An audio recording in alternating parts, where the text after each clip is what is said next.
We're back. Now my guest, as you can see from camera 2, is Michael Yoon. He is the Ward D candidate and the incumbent councilman from the Heights. Michael, Yes, welcome hi. to the studio. Been a while since we had you in here, since the debate was the last time you were here. It was a pleasure. It was a lot of fun. You did a good job there. Thank you. That basically became the Mike and Mo debate there with you two. Let's go with the Heights. You've been the councilman for about 4.5 years now. Right. Now that's my ward. Tell me how you feel you've done in that last 4.5 years, and then I'll correct you. Yes.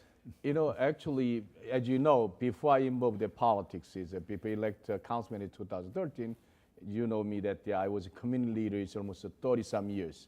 I was a president of Jewish Merchant Council almost 20 years, and the Central Avenue Special Import District president and chairman probably in 18, 19 years. Not only that, you know, the old Black Association, you know, the president. Not only that, the Korean community. I'm a lot of different community as a leader of that try to make the place I live and the place I do business, and not only in my area, as a statewide.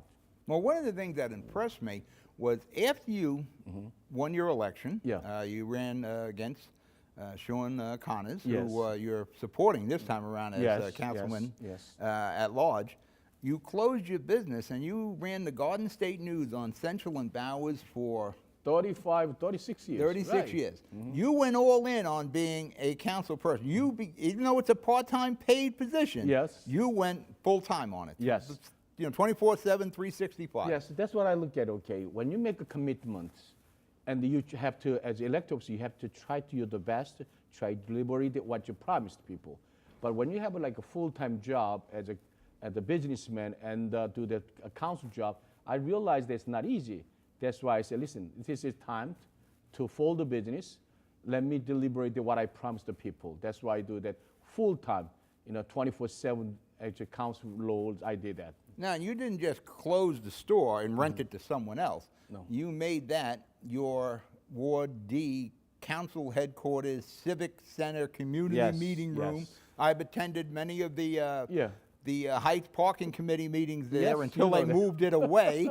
For some reason, we were moved away from your community room there on Bowers and Central, and now we meet at the VFW. Yes.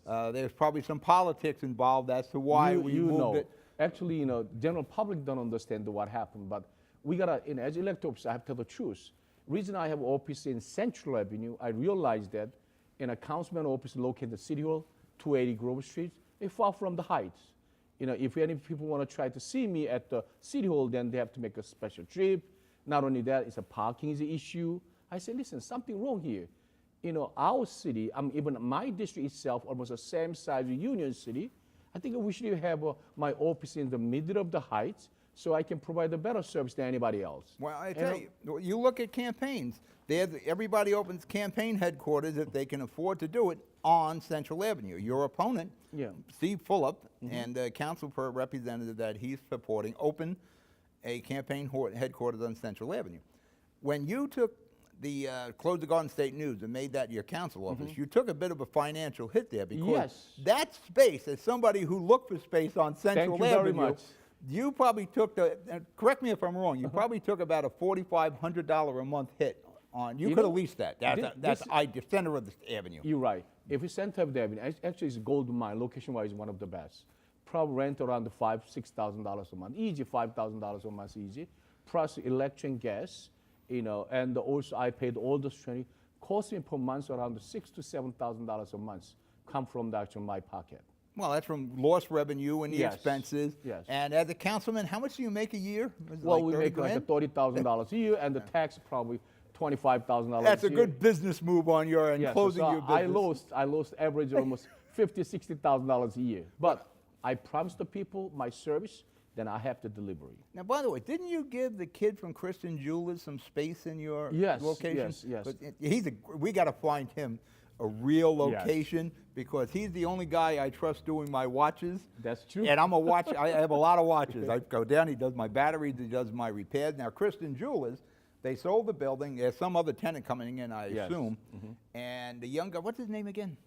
Bill. Bill, Yeah. he's looking for a place where he can open his own business, but you were nice enough to let him operate out of Yes, your not only old them. store. You know, when they have like so Heights Yogurts, any other business, when they start it, tries to taste the avenue or try to do that, I always willing to give us my space to try. You know, I do that a couple of times already, and as a president of SID years ago, you know, and I served that, I said, listen, give the opportunity. I don't want you to invest $120,000 or $500,000 for the business. Try, taste a little bit, and when you feel confident that to get in the business, then do it.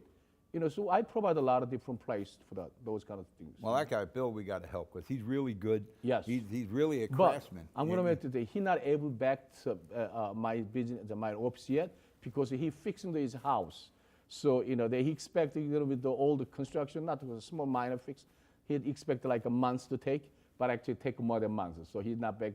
But he promised that he will be back soon. Well, we definitely got to get him back on the avenue. Yes. Some shape, some form, Yeah. either in some of the other, splitting some of the locations. Yes, yes. A friend of mine, Joe Panapinto, owns some space on He's Central. one of the few actually watchmaker in the business in Georgia City. Oh, he's great. Yes.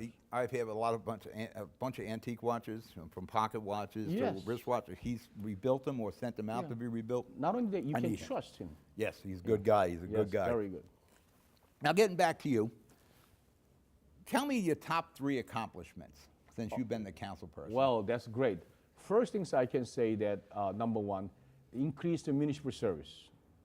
That I can did that. You know, years ago when you do like a tree trim itself, people waiting for 4 or 5 years. You know, I tried to make sure top of the issue, so increase some municipal service in Height. And actually, we are like a forgotten town in the citywide. We know that the mayor concentrate more like a downtown. It's not the top secret. Everybody knows that. But as a councilperson, actually, I go every individual department of what we need the municipal service. We're always at top of that. So we have some increase in municipal service in the Heights that I can say. And the 2, public safety issue. Yes, there's no question about it. We are very often meeting with the commander of North District. We try to plan to how we're going to be increase the police presence in the Height, how we can make a better place. Yes, so if you see that when I elect the first time councilperson, I get the phone call 1 o'clock, 2 o'clock in the morning, you know, complaint. But today, maybe I get the 1 phone call every 2 months now. So it showed to us that we increase the public safety in the Height. Now, so parking, that's a very major issue in Height. Well, we better wait for the other segment. Yes. We got about 15 seconds. You're going to need a lot of time for the parking in the Heights. All right, let's break for commercial. We're going to break for commercial. You're watching the Jersey City Show. Michael Youn is my guest, Ward D council person. We'll be right back.